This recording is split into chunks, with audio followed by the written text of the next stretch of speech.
I am not a fan of tariffs. If the result is our trading partners jack up their tariffs and we have high tariffs everywhere, I think that is a bad outcome for America. Tariffs are a tax on consumers, and I'm not a fan of jacking up taxes on American consumers. So my hope is these tariffs are short-lived and they serve as leverage to lower tariffs across the globe.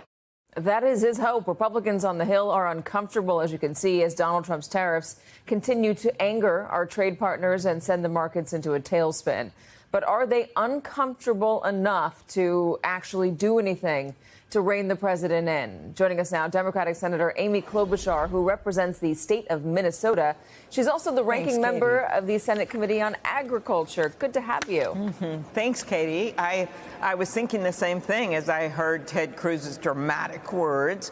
He actually has an opportunity tonight to put himself right there and join me in supporting the amendment that Senator Schumer is introducing that basically says if these tariffs have caused the price of goods, household goods, grocery goods, lumber to go up, then they should be rescinded back to January, with the exception of countries like North Korea and Iran and the like.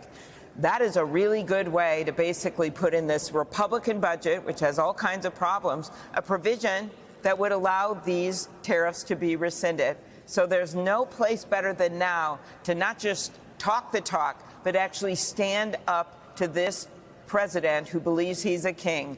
It's not a kingdom around here, Katie. They are not the subjects of the king, as four of them showed with the bill that Senator Kaine and I, the resolution that we put on the floor just 2 days ago. Four of them stood up with us on the Canadian tariffs, and we won. This is their moment. They can actually do something about it. So you did do that. It has to go to the House, and the House is still staunchly on the Republican side. Do you foresee a point, maybe with the markets going down even farther, where he loses that support, not just in the Senate, but in the House, and perhaps by enough of a margin to override a veto? And, you know, if we have more headlines like this in the Wall Street Journal, and you've seen already trillions and trillions of dollars that have been lost in the stock market and people's retirement savings. I appreciate the words of Wall Street traders of how devastating this is, but to take it from Wall Street to Main Street, this is a $4,000 tax on every American family. It adds $20,000 to the price of a new home for a young person. It adds $3,000 to the price of a car. So I do believe, first of all, you got people in the middle. I know them. They voted for me and Donald Trump in Minnesota in the last election. They simply wanted him to do something different on costs and bring inflation down. His policies are having the opposite effect. So, yes, I do think we're going to see change once people see that this is hitting them. And we already saw the Wisconsin election results, Katie. That was not just about a judge, as good as she is, Judge Crawford. It was also about people's feelings about Elon Musk and the economy, particularly in rural areas where we saw a 20-point swing in many of the counties from where Donald Trump's numbers had been and where her numbers were in this election. Yeah, Donald Trump has attributed his win in November to the price of groceries. He keeps talking about it. He's confusingly calling groceries an old-fashioned term, as if it's not a term that everybody uses every day. Maybe, I guess, he doesn't use it every day. Let me ask you about what's happening in Minnesota. And, you know, you're going to get hit pretty hard, or you already are.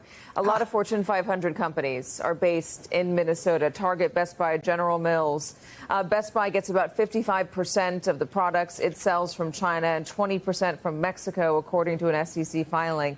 The retailers' stock was down almost 18% yesterday. That's a lot. Target was down nearly 11%. I could go on, not to mention all the farmers in Minnesota. How do you, as a Democratic senator in a Congress that is controlled by Republicans, try to help your constituents? I've been calling this out for months, not just this week, predicting that this kind of collapse could happen. And sure enough, we're starting to see this biggest hit to the stock market in, well, what will end up being in my lifetime for sure. And the problem is, when you listed those companies, you know what I thought of? I didn't think of their bottom lines as much as I thought of the people I know that work there. I thought of those people that work in the checkout aisles. I thought of the farmers who I saw on a 14-county tour I took in Minnesota who have small farms. Those people are going to be hit right away, Katie. Some of the big companies can handle this for a while, but the workers who may lose their jobs or the farmers who just barely make it and are already having so many headwinds at them with avian flu and input costs and weather events, this is the thing that could put them over. So he is messing around with people's lives. This is not just, well, he's out golfing. This is their entire life, their hard-earned savings. Seniors who are looking at their 401ks or their Social Security numbers and thinking, I'm not going to be able to make it. I worked my whole life. He had better look at this, and he better reverse course, and he better get back on track. He is golfing today. I have one more question for you, and I'm running out of time. The administration has called this a national emergency, that we need to rehome, make more things here. It's a national security issue as well. Is there any merit to that argument? Look at what they used. They said any country that we have a trade deficit with, that was a national emergency. Then he's going to slap them with 10 or maybe 20 or 40% tariffs. Completely not how. So I don't see that. What I see is you negotiate trade agreements like the USMCA. It's coming up again. That's with Canada and Mexico, right? That's where he should do it. He was proud of that trade agreement when he passed it. And that's how you do things with especially your friends and your allies. What I'm afraid of, Katie, it's not just manufacturing and farming. People are canceling trips to America. 70% of Canadians down canceling trips. That will have a whole nother impact on restaurants and cafes because people who visit from other countries spend an average of $5,000 when they're here. It'll affect retail, everything. So everyone, I'm very glad that some Republicans are standing up, but not enough are. They are not subjects to a king. This is their big test case tonight with this amendment, and it's going to be their big test in the next few days. Senator Amy Klobuchar, thank you very much for joining us. It was great to be on.